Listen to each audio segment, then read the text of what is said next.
Welcome to my YouTube channel, Tony Su Vega, your feng shui guru and paranormal expert. Horoscope, Gemini, May 21 to June 20. Today is Saturday, June 8, 2024. We expect 2 months from our neighbors. So the horoscope for today is giving us some reality check what's going on. Reality check whether your neighbor or your friend or even your partner is honest. It's all about how you give your love to one another.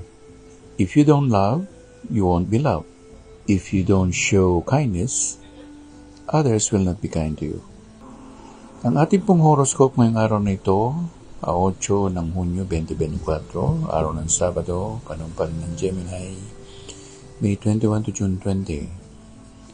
Kailangan natin makialam o alamin ang mga bagay-bagay.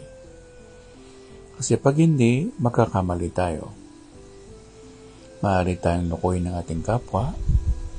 Kailangan mo lang alamin kung ikaw ba ay maayos na tinatrato ng iyong kapwa-tao o ikaw ba ay inaabuso. Maraming tao ngayon ganyan. Huwag kayong magpapaabuso.